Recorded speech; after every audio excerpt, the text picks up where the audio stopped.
Hey, what is up, guys? John here, making my very first deck profile for the Collectors Company. That's right, I'm on a brand new team. I'm here representing Collectors Company, a Australian team. I'm super excited to be a part of this team, as obviously I was formerly on PPG, which is an American org. Had a great time there, but now I think it's the right time to start joining, well, to join an Australian team, represent my home country. And yeah, just do content for these guys and whatnot. Everyone's been lovely to work with. Jesse, the owner of the team's been great. He's helped me out a lot with bits and pieces. Same with all the players I know in person, which is really nice as well. So I think we're gonna have good chemistry, come up with good decks, and hopefully we can be another source of content for you guys, which is something I'm really looking forward to doing. Anyway, the real reason you're here, other than me saying that, is this Android 21 deck profile. Now, I've had the chance to muck around and tinker with this deck a little bit, and this is one of my newest incarnations of the deck. Mainly focusing on the sideboard here, on the main board. Sorry, sideboard is just like other stuff and whatnot. But the reason why I have been testing with Android 21, obviously everyone has seen the new card supporting it from the evolution booster, and it makes the deck a lot more viable. I do think this will definitely be a very competitive deck, just because it is the only blue deck that, well, it's technically for Unison specific interactions, it's the fastest blue deck to do Unison things, really. You can drop your Unison as early as turn 1 if you're going second, and yeah, I'll just go over first all the brand new cards added to the deck from the booster, and then we'll just get into like um, some reasons and ratios for stuff. I know people will see my list and see that I have restoration of the sideboard. I will go a bit more in depth when I start talking about the 16, but I mainly want to focus on the new cards here. So the two best new additions to the deck is the Unison Super Android 13 and this new Android 18 counterplay. So we'll go over the Unison first. One of the biggest weaknesses of this deck, obviously, is the clone token mechanic, because what ends up happening was your leader, yeah, you get to display the field that lets you play the tokens, and it stops your opponent attacking with the first card they can play. Well, it doesn't really stop your opponent, like at the start of the game, swinging with all the tokens, and you pretty much start the game on 4 life. In some scenarios, that's good, but a more controlly deck, like a slower paced deck like this deck is trying to be, starting on 4 life is not really ideal. And what this Android 13 does, for starters, if you don't have a Unison in play, you can choose one of your opponent's clone tokens and remove it from the game, play him in rest mode with 1 marker on it. Fantastic. We play our amazing Unison for free, which is insane. To begin with, a free Unison with 1 marker is great. And then its +2 ability, which is the best part of this card. It gives your leader plus 5k for the turn, which is super nice. And then it also makes it so your opponent's clone tokens cannot attack until the end of their next turn.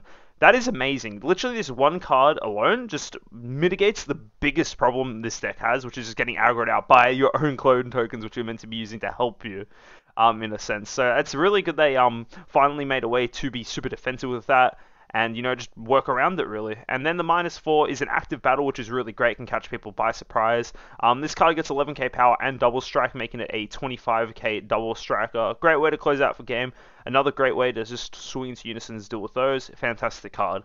And the other amazing card, which this card is ridiculous. This card alone should make you excited to run this deck. Android 18, let the battle begin. So it's a blocker. It is a counterplay that when in response to when your opponent plays a card with an energy cost of 4 or less, it bottom decks the card and the effects don't get to go off. Normally, a lot of blue counterplays are just return to hand, so the fact that this is a bottom deck one is just insane. And on top of that as well, as long as we have a Unison in play, a blue Unison, sorry, it doesn't have to be blue, just any Unison, right? And our leader is either an Android or a Heroine card. This card is only a 1-cost card. So, this is just super good. This card's amazing, 1-cost blocker. It's searchable from other cards in the deck.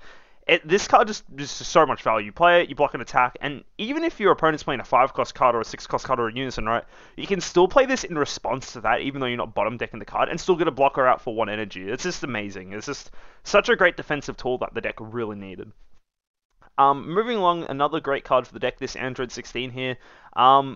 This card is okay. It's kind of like a weaker version of the Unison, but what it does exactly is that It's got unique, so you can only have one in play. Permanent, you cannot combo this card from that battle area, which kind of sucks, but as long as this card is on the board, your opponent's clone tokens can't attack. So if you don't see your Android 13, this is great. You can play it for free with its active main, which is remove one of your opponent's clone tokens, and you get to play this card from your hand or the drop area, which is great. If you were able to combo it off the board, it would be broken. And its other ability is that whenever you play a clone token with obviously your field, you get to play an additional 2 clone tokens, which, you know, is really solid. Gets your clone tokens pumping, because a lot of cards in the effect, like your Leader, your Unison, stuff like that, do eat clone tokens, so it's nice that you can have almost an infinite supply with this card on board. What you should do with this card, you shouldn't play it directly from your hand. On the turn you're planning to play it, you should use it as a combo piece, because you get to play it from your drop and you're unable to combo it from your battle area. So that's just a little like value thing you can do there. So if you're, whenever you're intending to play it, just combo it off and play it from your drop area. There's no point playing it from your hand if you're just gonna play it from the drop, right? So that's just a little secret strat you can do with that. So that's another good card. That we, you know, another great new addition to the deck.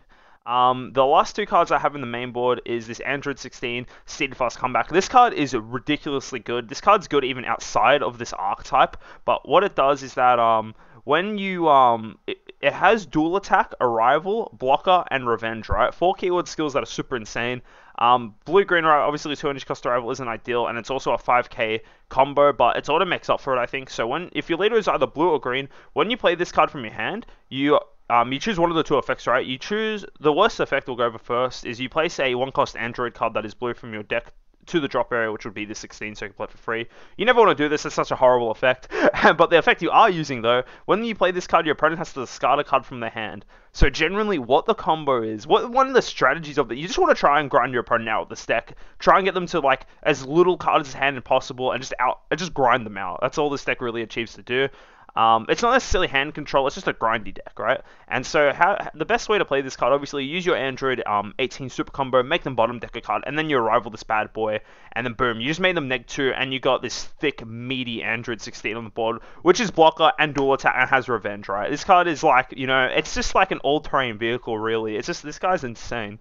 This card's like really, really great value. You should be running this card at 4, 100%. Ideally, you always want to arrival this instead of comboing it. It is a 1 NG 5k combo, so that feels kind of rough. So, yeah, just try to arrival him. It's much better to arrival this card.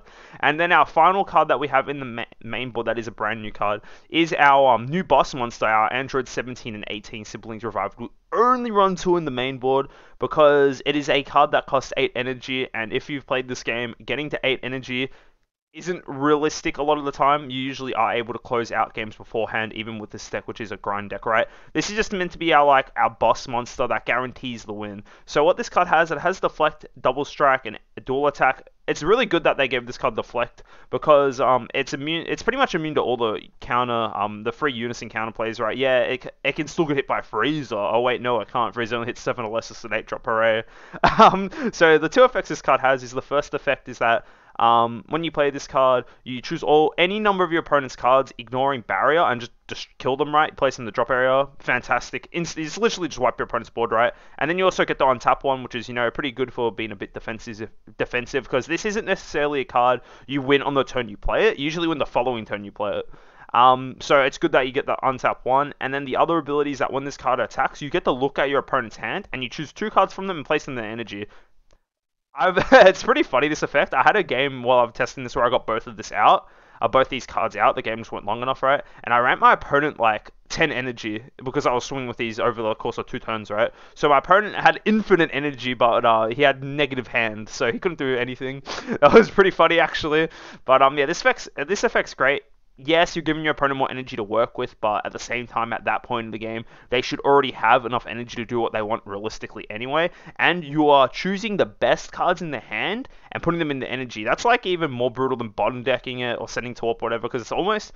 There's only a very selective few decks that actually give you access to cards from your energy. It's pretty much just like it's a GG card, right? This card's the main way to close out a game. You're like, the whole deck is building towards dropping this thing and then closing out the game from there, right? So yeah, those are all the new cards. Again, you only want 2 because this is an 8 drop, right? If you see it early game, if you see it in your opening hand, you can put it back in your deck. If you do draw it early, you can put in your energy and then grab it back with this Android 18, sorry. So I think 12 is the right amount. That's all of the new cards. We'll go over the old cards and other choices I've decided to make. We'll go through the blue-green cards first, being our ramp card, Android 16. You have to run this at 4. And this is also my opinion, right? I know some players will disagree with me with what I'm saying about restoration in the sideboard. And I do agree with you. I think there is a world where you can mainboard this card. My reasoning behind not mainboarding this card, the format in Dragon Ball right now is very fast-paced, right? A lot of decks do a lot of things very quickly. And that also means you have to make the most out of all your resources, right?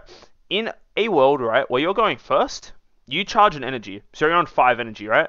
Then it passes to your opponent's turn. And let's just say now, in hindsight, you're versing Red Broly, right? The Red Broly player swings into you, and you negate with Restoration, and you get to play your Android 18 or your 16 for free, right? Or for 1 energy, right? And you're on... that's great. You're on 2 energy, and going into your next turn, you'll be on 3 energy. That's great. The downside is that you'll only have 3 cards in hand, and realistically, that's not good. That's really not good. If you're at that low cards in hand, it's like not really worth it. You have so many better plays to do instead of Restoration. You can use Hero Prospect Trunks. You can use... Speedy subs, sorry, not Speedy. Let the battles begin 18. There's just so much more value cards you can do for 1 energy that don't neg you. Like, this is literally bottom decks a card and blocker, right? Whereas this just ramps you on. You get to points in this game where you ramp anyway. Like, you have nothing better to do on your turn besides ramp. You want to be ramping in your turn, not your opponent's turn. You want to be defensively playing on your opponent's turn. So that's my reason behind that. I do see a world where you can take out D-Magics and put Restorations in. I do see a world in certain matchups, but majority of the time that is not, in my opinion. Again, my opinion, guys. Pitchforks down, please. I'm a simpleton. No, I'm not a simpleton. But like, that's just my opinion on that. You can like argue that if you want, but realistically speaking, in a perfect world, or in this card is essentially a neg 2, right? For something you could have done for a neg, like this card costs you 2 cards out of your hand to do something you could have done for 1 card and 1 extra energy, which with this deck, energy doesn't really matter. So that's my opinion on that. But you do have to run this card at 4 because it is the way you ramp in this deck.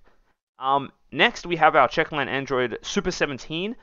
This card's fantastic. If your leader is an Android 21, which it is, the energy exhaust card and the skill is negated. So ideally, our turn 1 is we drop this in our energy.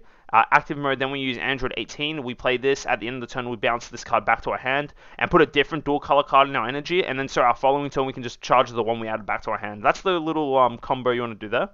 So it's pretty good. Let's be real. It's really nice. And it's also our active main for 7. You get to play this card from your energy, plus an additional 3 Android cards with an energy cost of 5 or less from your energy as well, right? So ideally, it would be swarming the board with our Android 21s, one of our other win cons in the deck. If you don't know what this card does, you can pay 4 energy, 2 blue, 2 green to play it from your energy.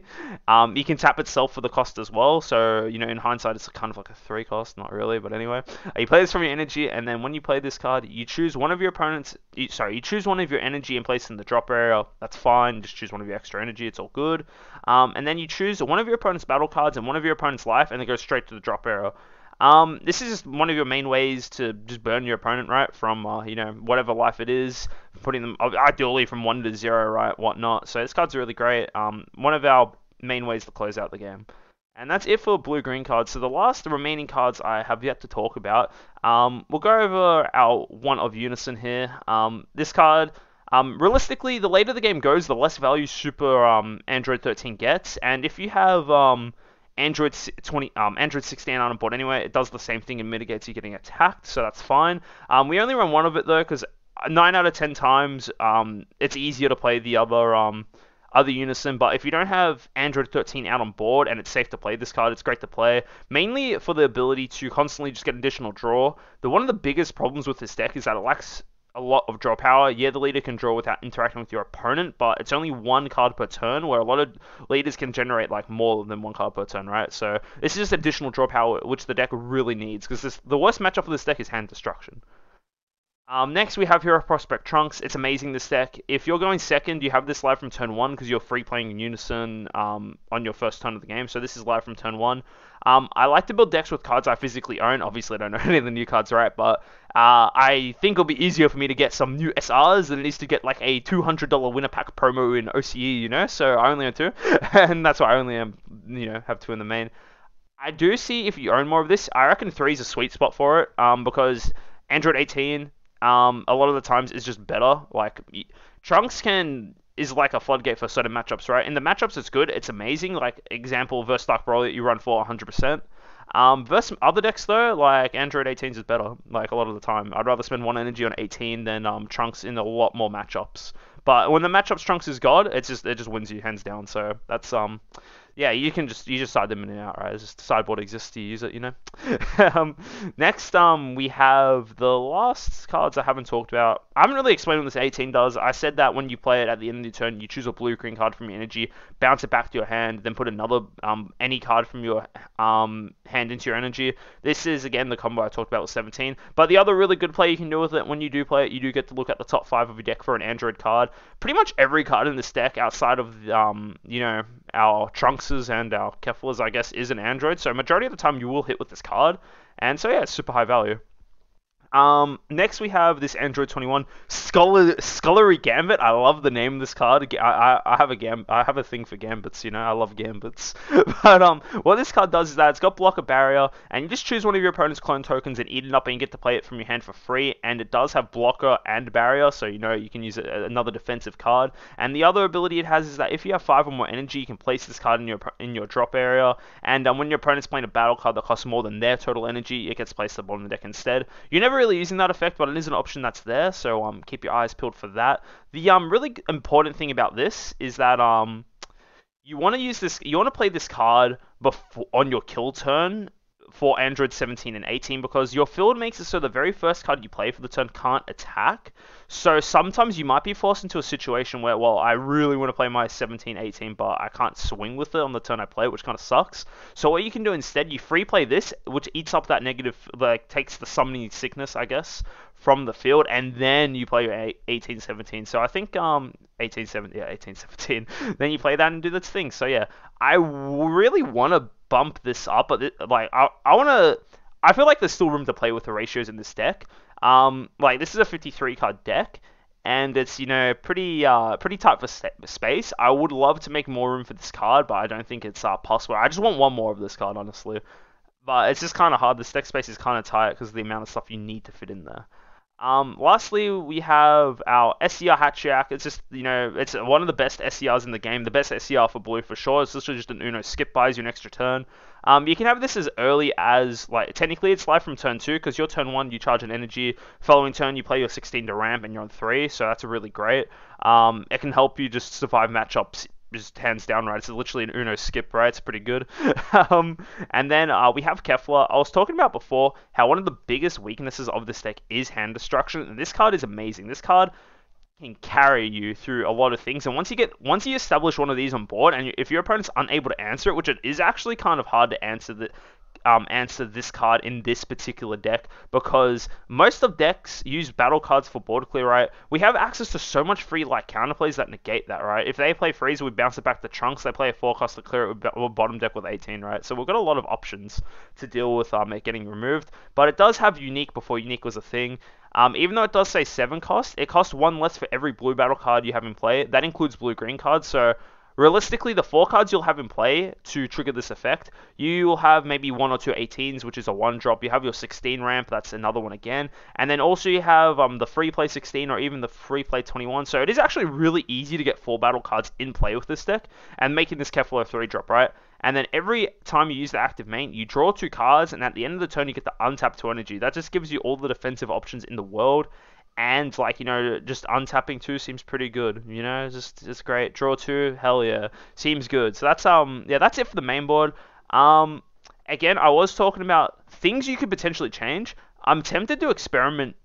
Even though I was talking about restoration before, there is a world where I see you can actually take out D-Magic for restoration. I know I kind of sound crazy for saying that, but if you guys, I'm going to use Legends as reference, Legends as a reference for this, right? His Trunks deck, his Trunks deck doesn't mainboard D-Magic, and I'm pretty sure it doesn't mainboard Bean either, because you have so much leftover energy in this deck once you start getting the ball rolling, that you can use it for other, like, negates, right? Or other things. Like, for example, one thing we like to do our opponent's turn is a rival. That's one of the main things we're doing defensively, right? Of course, it's easy to D-Magic to get 2 up, and then a rivaling, but I will maybe experiment in the future with running restoration over D-Magic, but right now it's not really, I don't think it's like the craziest thing in the world to do, but it's something you can consider.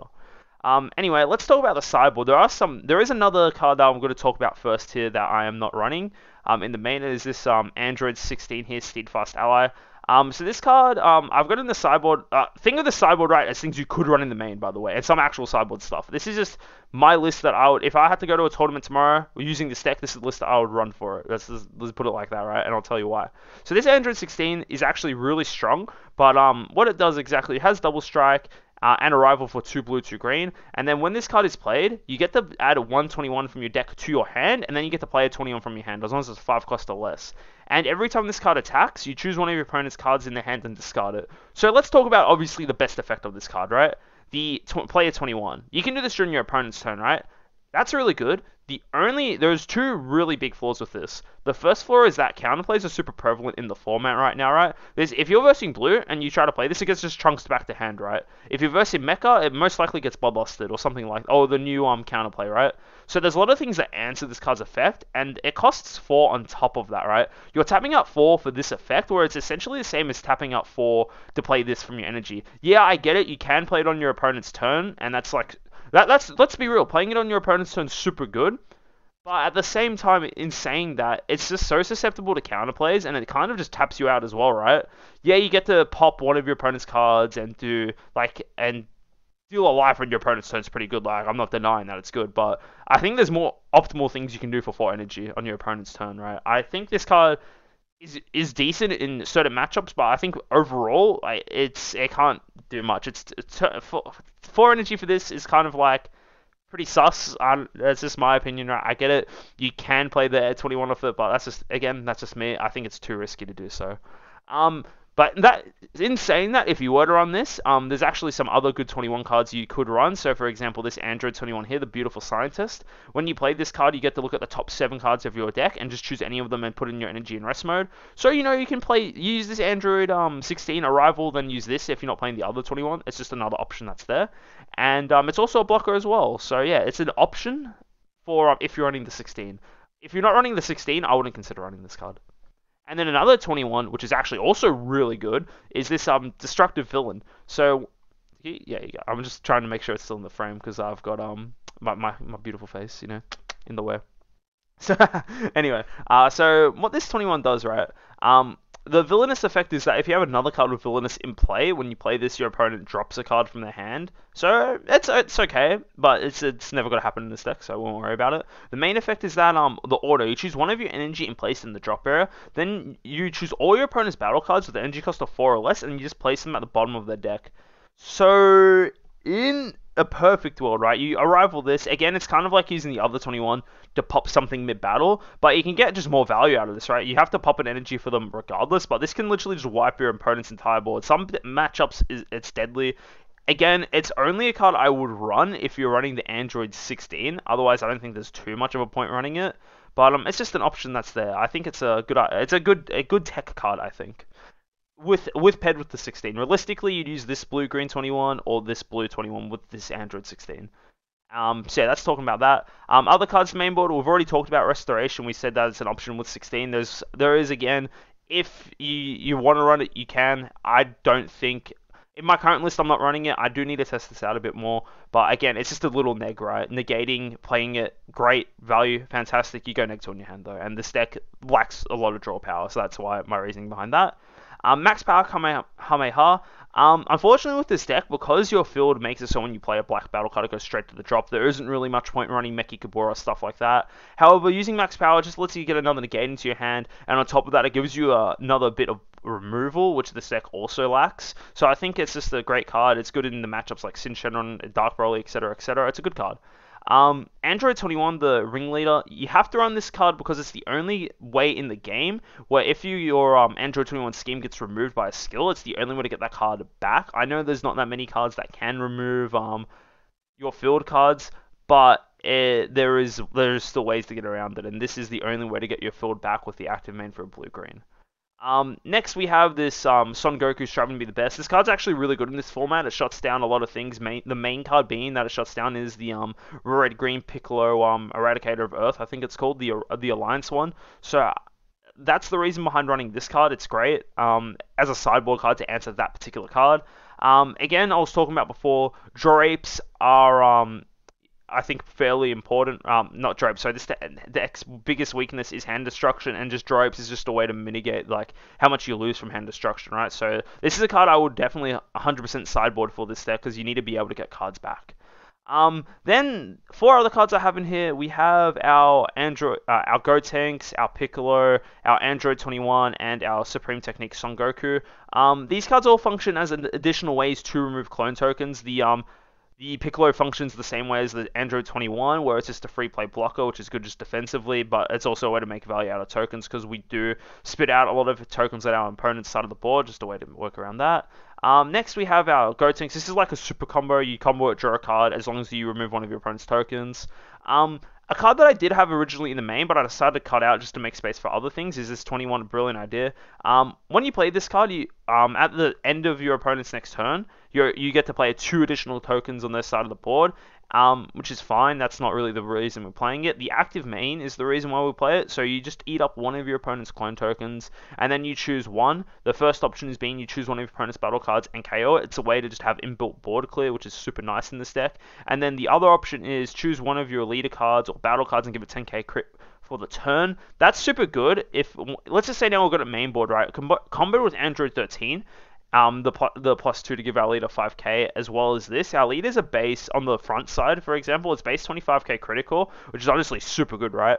The reason why I don't main it, I originally was maining it over, I believe, 2 of the Android 21 Skull's Gambit, but I felt like I kept running to the issue where Kefla just felt better to play for 3, as they kind of have similar effects, right? They're 3 cost cards. Ideally 3 cost cards that give you infinite value as long as they're on board, right? I felt like Kefla was just like a bigger payout. Being able to draw 2, see more cards is better than having the other 2 options. And as well, I needed room for Scholar's Gambit because I kept on running to situations late game where I was at my turn to drop my boss monster, but I couldn't attack with it. So that's why it is in the sideboard. But this is definitely a card I would consider sideboarding if Kefla is not as relevant in certain matchups. Lastly, we have Supreme Technique Goku. This can honestly be any arrival card, but the reason why I chose to highlight this one is because it is something that eats up a clone token. That's the main reason. And the last card I have on the side, I actually thought of this today, right before I was about to record this video. Results of Training, right? So one of the things I keep on arcing up about is how this deck kind of like is weak into hand destruction. The reason why I really like this card is because we are running blue-green super combos, right? So our life is irrelevant, and if we're able to awaken earlier with this deck that's trying to grind you out, yes, it's 5 energy, but we also do ramp a little bit, so this might be a turn 4, maybe a turn 3 play. But what you can do with this deck, one of the strongest combos you can do with this deck, you want to awaken on your turn, because you can use your leader's active main on the front, eat a token, draw a card, awaken, draw 2. And then use the active main on the back again, draw an additional card. So ideally, your leader's drawing you 4 cards on the turn you awaken, and Results of Training just lets you do that at a higher life total. This is something I want to experiment with. I have not tested it out yet. It is just an idea, just to keep the ideas rolling. And yeah, I think it's something that will be worth trying out. Because being able to awaken at a high life total is pretty good, right? Like, you're a turtle deck, awaken from full life, let's go, But yeah, that's the deck profile, guys. I try to go as in depth as I could about the deck. So I really hope you guys enjoyed it. And yeah, this is John from the Collectors Company. Looking forward to seeing guys around. Hopefully enjoy the content we're planning to make with the rest of the players. And yeah, this is John signing out. Peace.